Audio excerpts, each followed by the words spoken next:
വെറും 80 രൂപ കൊണ്ട് 1600 കോടി രൂപയുടെ ബിസിനസ് സാമ്രാജ്യം പടുത്തുയർത്തിയ സ്ത്രീകളുടെ കഥ കേട്ടാലോ? 1959-ൽ ബോംബെയിൽ നിന്നുള്ള 7 സ്ത്രീകൾ അവർക്ക് സ്വയം വരുമാനം നേടണമെന്ന് തീരുമാനിച്ചു. അതിനവർ ആശ്രയിച്ചത് അവരുടെ പപ്പടം നിർമ്മിക്കാനുള്ള കഴിവിനെയാണ്. പക്ഷേ അവരുടെ കയ്യിൽ അതിനുള്ള പണമില്ലായിരുന്നു. ഒരു സോഷ്യൽ വർക്കറുടെ കയ്യിൽ നിന്ന് 80 രൂപ കടം വാങ്ങി അവർ അവരുടെ സംരംഭം ആരംഭിച്ചു. ഇന്നത്തെ ഐക്കോണിക് ബ്രാൻഡായിട്ടുള്ള ലെജിറ്റ് പപ്പടിന്റെ തുടക്ക കഥയാണ് ഞാൻ പറഞ്ഞു വരുന്നത്. ആദ്യ ദിവസം അവർക്ക് 4 പാക്കറ്റ് പപ്പട് മാത്രമാണ് വിൽക്കാൻ സാധിച്ചത്. അതിലൂടെ അവർ 8 പൈസയും സമ്പാദിച്ചു. കസ്റ്റമേഴ്സിന്റെ മനം കീഴടക്കുന്ന ക്വാളിറ്റിയിലൂടെ ദിനം പ്രതി അവരുടെ ഓർഡറുകൾ വർദ്ധിക്കാൻ തുടങ്ങി. ആദ്യ വർഷത്തിൽ 6000 രൂപയുടെ വിറ്റുവരവിൽ നിന്നും 3 വർഷം കൊണ്ട് അവർ 2 ലക്ഷം രൂപയുടെ വിറ്റുവരവ് അവർ നേടിയെടുത്തു. മാത്രമല്ല 1980-കളിൽ UK, US, സിംഗപ്പൂർ പോലുള്ള തുടങ്ങിയ വിദേശ രാജ്യങ്ങളിലേക്ക് എക്സ്പോർട്ട് ചെയ്യാനും തുടങ്ങി. അവരുടെ വളർച്ച വളരെ പെട്ടെന്നായിരുന്നു. എങ്കിൽ പോലും അവർക്ക് മാത്രം അവകാശപ്പെട്ട ഒരു വ്യത്യസ്തത ഉണ്ടായിരുന്നു. എന്തെന്നാൽ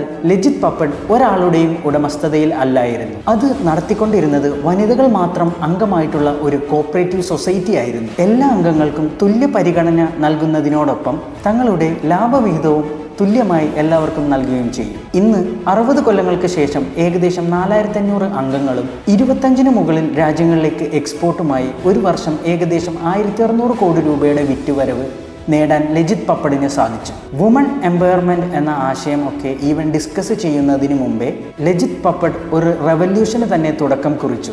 അതിൽ വിജയിക്കുകയും ചെയ്തു. ഈ സ്റ്റോറി ഇഷ്ടപ്പെട്ടാൽ കൂട്ടുകാരുമായി ഒന്ന് ഷെയർ ചെയ്യുക, ചാനൽ സബ്സ്ക്രൈബ് ചെയ്യുക.